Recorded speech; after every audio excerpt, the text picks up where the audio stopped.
Okay, we are back from our break. So we're gonna continue and talk about the metacarpals and the phalangeals.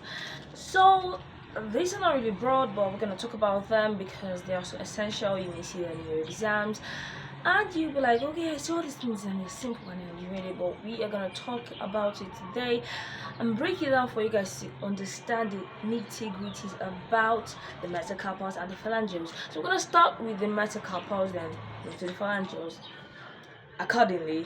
That's how it is: the carpals, metacarpals, and the phalanges. So our metacarpals, we have 5 metacarpals. So that's how we actually arrange them from the first to the fifth. We start from our lateral part, then we move to our medial part. So our thumb has the first metacarpal and it moves like that, not the pinky. The thumb is the first. So let's start about it. So on our metacarpals, we have the body is divided into, we have the head, we have the shaft, and we have the base. We call it the base. Yeah, we have the head, shaft, and the base. So our metacarpals has some articulatory surfaces that forms joints.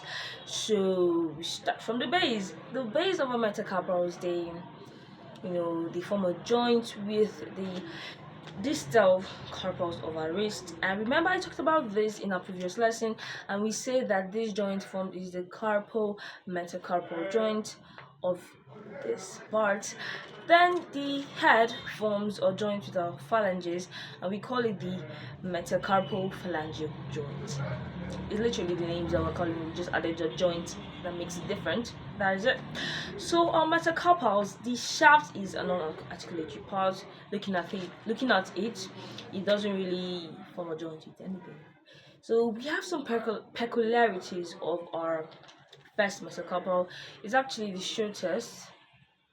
It's very short. It's the shortest of them. Yeah, it's the shortest of them. It's short. It doesn't really attach to the remaining. As you can see in our hands, come here. If you look at the bones, the first, the second to the fifth, they actually have some connections with each other. But our first metacarpal doesn't really have a connection with the rest. It doesn't really articulate with them. What else? This is the shortest, is smallest and shortest. This important is, let's check.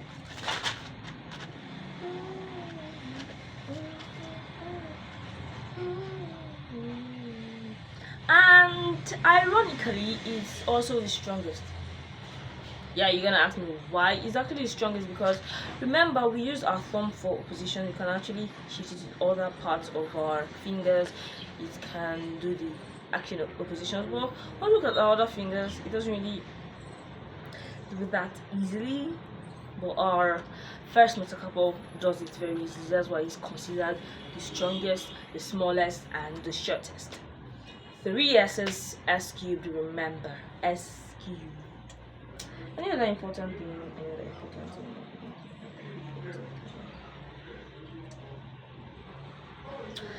Yeah, another important thing to note is that our trapezius, it forms this saddle joint, a synovial saddle joint with our trapezium, sorry. The trapezium. When you look at your fingers, when you look at the X-ray diagrams, when you look at them, you notice that our trapezium has this connection with our what do we call it, our first metacarpal. And in another lesson, we're going to talk about the synovial joints. When we're talking about joints of the upper limb and the rest of them, we're going to talk about we have the synovial saddle joint and we have the synovial plane joint.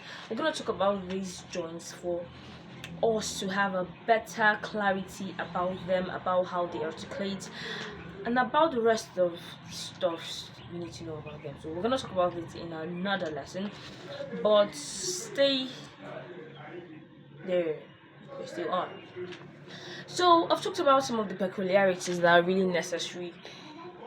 I've not really talked about their insertions and origins, I know, but we're gonna learn about them. Learning it now may put a lot of pressure on your head, so let me shift another lesson. We're gonna learn about the insertions and the rest of them. But we have something we call the abductor pollicis longus. The abducts. That's why we're able to see the anatomical snuff box there. We're going to talk about it, and yeah. So we're going to talk about the clinical correlations of the different damages, those stuffs, and those stuff. So one of the effects we have the fracture to our thumb. Yeah, to the base of our thumb. We have fracture to the base of our thumb. Yeah, this base, the base of our first digit, and we call it the Bennett fracture. Bennett. So this guy, his name is Bennett, and he saw the fracture first. Yeah, he saw the fracture first. So yes, we call it the Bennett fracture on the base of our first wrist. We know that our first metacarpal has advantages and uses for us, like for opposition. So when we have that fracture, we kind of our position lowers. We won't really oppose our arms very well. And remember, there is a radial artery that supplies to that part, so it comes in only the way. So